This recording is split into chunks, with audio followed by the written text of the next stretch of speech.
What's up, guys? Phil here with Average Guy Golf. Back at the Murphy Manor Golf Course once again after a quick hiatus playing some other courses. So last time I played golf, I made 3 huge mistakes that all mid to high handicap golfers could easily avoid. In this video, we're going to cover what those were and how you can avoid them. So stay tuned.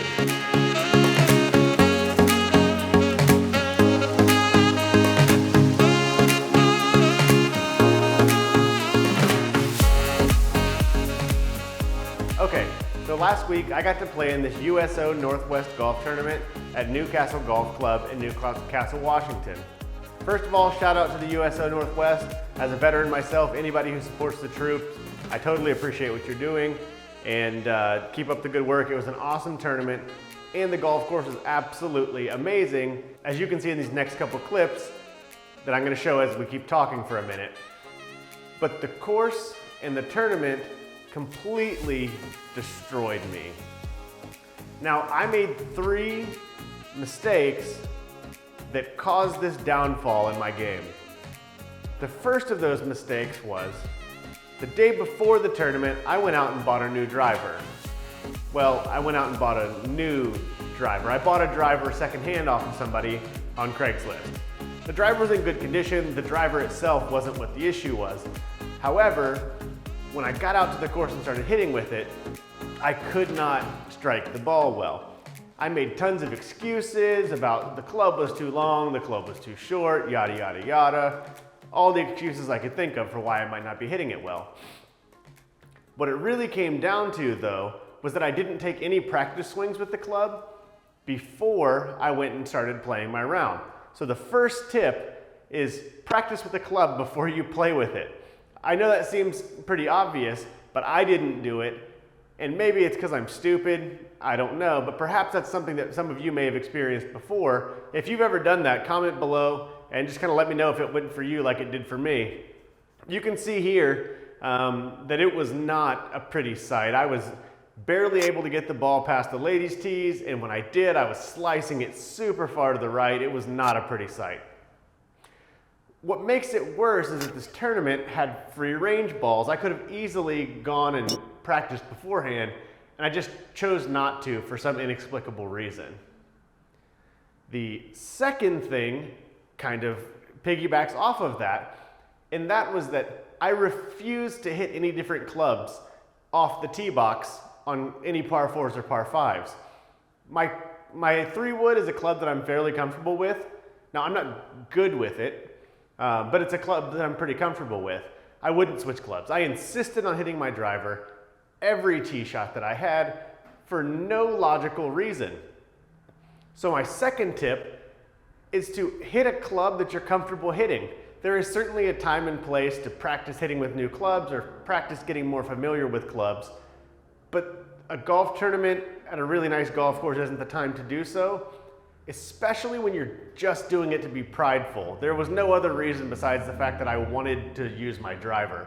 So hit with a club that you're comfortable hitting if another club isn't working for you. I'm not saying put your driver away forever, but I'm saying in that situation, I could clearly see that it wasn't working for me, and I just needed to kind of put away my pride, switch to my 3-wood and tee off with that. Now, the third thing that caused me to struggle on this course was the course itself. Now, for those of you who don't know, golf course difficulty is rated on a thing called a slope index, or a slope index, I think.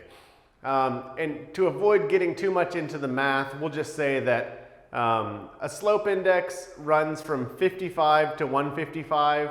The higher the number, the more difficult the course. So as you can see here, as I pull up these courses, I played on 2 courses. This golf club had 2 18-hole courses on it. There was the China Creek course rather, and the Coal Creek course. China Creek course wasn't too bad in terms of slope index.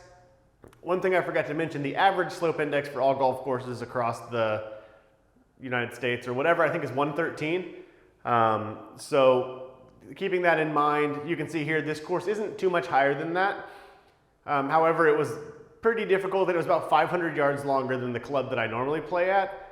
The Coal Creek course is significantly higher than the 113 average for the courses across America, and way higher also than the China Creek course. Now, to put this into perspective, I'll show you what the slope rating is on a course that all of us have probably heard of. So here you can see Pebble Beach. I think it's a course we've all heard of before. The US Open was just played there. So Pebble Beach's slope rating is only 3 points higher than the second course at this golf club that I played at. I had no business being out there. Again, this was me not preparing for the tournament itself. I didn't pay attention to how difficult the course was going to be. And when I got out there, I just wasn't good enough to play this course. So for mid to high handicap golfers, maybe you're used to playing at your local muni, or you're used to playing at a particular club that you're comfortable playing at, I recommend that you take a look at the course you're going to play before you go play it. So the third tip that I have to offer is pay attention to where you're playing, know your level, and pick your courses wisely. There's nothing less fun on the golf course than not being able to execute the little bit of game that you could potentially execute in the first place just because the course is way too difficult for your current skill level. So anyway guys, to recap, the 3 things that I should have done that I didn't do, or the 3 tips I can offer you all to save yourself from the same fate that I suffered is: 1, practice with clubs before you take them out on the course. Don't be stupid, just practice. Number 2, put away your pride. If you're struggling with a club, hit a club you're more comfortable with, whether that be your 3-wood, your 5-iron, or just hit your 7-iron over and over and over. It's much more fun to not hit it as far, but score something that's a little bit more reasonable than to just try and show off over and over and fail and fail and fail. And third, know the course that you're playing. You don't have to be intimately familiar with the way the greens are shaped and every turn on the course, but maybe know how difficult you should be expecting the course to be going into it. As I mentioned, I did get a new driver recently. In an upcoming video, I'm going to be talking to you guys about why you absolutely should not be spending $400 to $500 on a brand new driver if you are that mid to high handicap golfer, or if you're like me and you don't actually have a handicap, you just know what you generally shoot and it's somewhere 95 plus. You probably don't need a $500 driver, and I'm going to show you why in an upcoming video, so stay tuned for that. Anyway guys, if you like this video, please be sure to give it a thumbs up, subscribe down below, and leave comments. I want to kind of develop a community here and help us all get a little bit better. So please do leave comments if you have any sort of similar experience. I'd love to hear your stories. So for now, this has been Phil with Average Guy Golf at Murphy Manor Golf Course. I'll catch you guys next time.